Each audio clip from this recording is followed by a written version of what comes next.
नमस्कार दोस्तों, मैं आपका भाई अंकित चौहान एक बार फिर स्वागत करता हूं अपने YouTube चैनल ग्रामीण हेल्प अंकित चौहान में। उम्मीद है साथियों आप सभी लोग अच्छे होंगे। साथियों, आरटीआई एक्ट में जब हम कोई भी आरटीआई आवेदन करते हैं किसी भी कार्यालय में, तो कई बार दोस्तों जवाब ऐसा आता है कि जिसको आप देखते हैं तो आपको भी लगता है कि जवाब हमको कैसे दे दिया गया। साथियों, ऐसा ही मैं आपके साथ एक किस्सा आज शेयर करने जा रहा हूँ।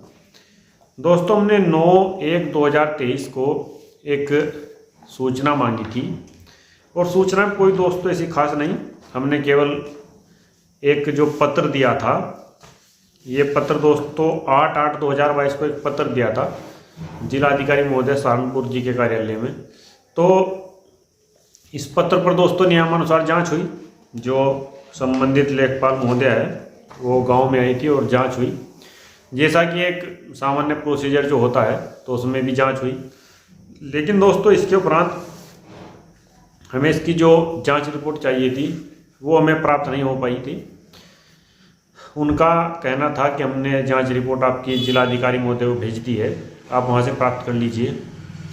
दोस्तों, चूँकि सहारनपुर यहाँ से काफ़ी दूर पड़ता है तो हमने भी सोचा क्यों ना एक आरटीआई आवेदन के साथ हम जो है ये अपनी जाँच रिपोर्ट प्राप्त कर ले।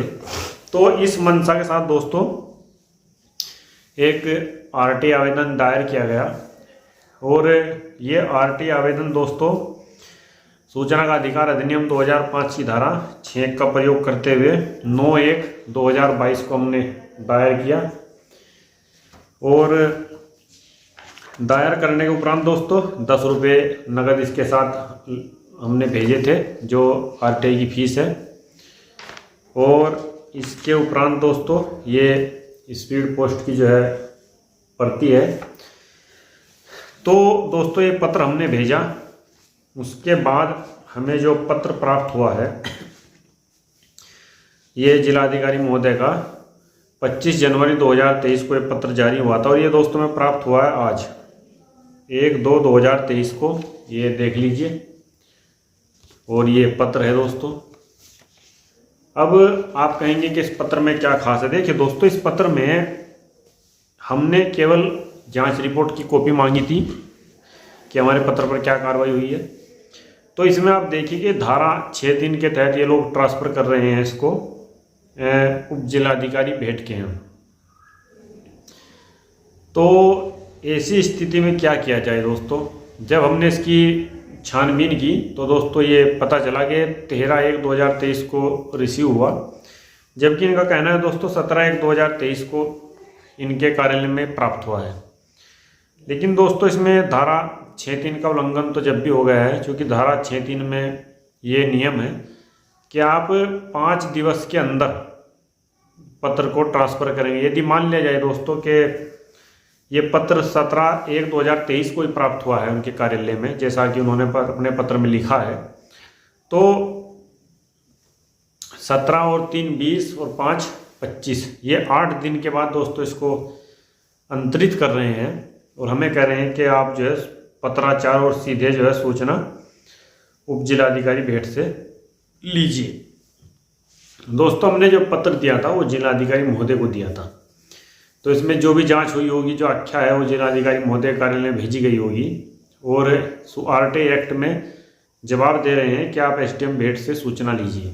एसडीएम भेंट क्या सूचना देंगे भाई, जो पत्र है, जो दस्तावेज है वो आपके पास है, अब आप एसडीएम भेंट को भेज रहे हैं। तो इस तरह से दोस्तों कई बार आपको भी परेशानी उठानी पड़ सकती है। लेकिन ये बड़ी विचित्र बात है कि आरटीआई एक्ट में भी अगर जाँच रिपोर्ट और ये सब लेने के लिए आवेदन किया जा रहा है, उसके बाद इस तरह से इसको धारा 6(3) के तहत घुमा भेज रहे हैं, तो ये दोस्तों उचित नहीं है, जहाँ तक मेरा मानना है, मेरे दृष्टिकोण में। और दोस्तों इस पे होना ये चाहिए था कि अगर हमारा आवेदन गया था तो अपना जो भी जांच हुई वो उसको भेज देते। लेकिन अब एसडीएम भेंट के यहाँ भेज रहे हैं, एसडीएम भेंट तहसीलदार के यहाँ भेजेंगे, फिर ऐसे ही गोल गोल गोल गोल घूमता रहेगा। तो ये जो दोस्तों इस तरह की एक प्रवृत्ति है, एक जो ये अलग ही नियम बन चुका है कि लोगों को ऐसे ही घुमाते रहो, तो मेरे हिसाब से दोस्तों ये उचित नहीं है। लेकिन मैं आपको ये बताना चाह रहा हूँ, अगर यदि आप भी कोई आरटीआई आवेदन दायर करते हैं और इस तरह की घटना आपके साथ होती है तो इसमें दोस्तों देखिए आपको प्रथम अपील इसमें प्रेषित करनी है।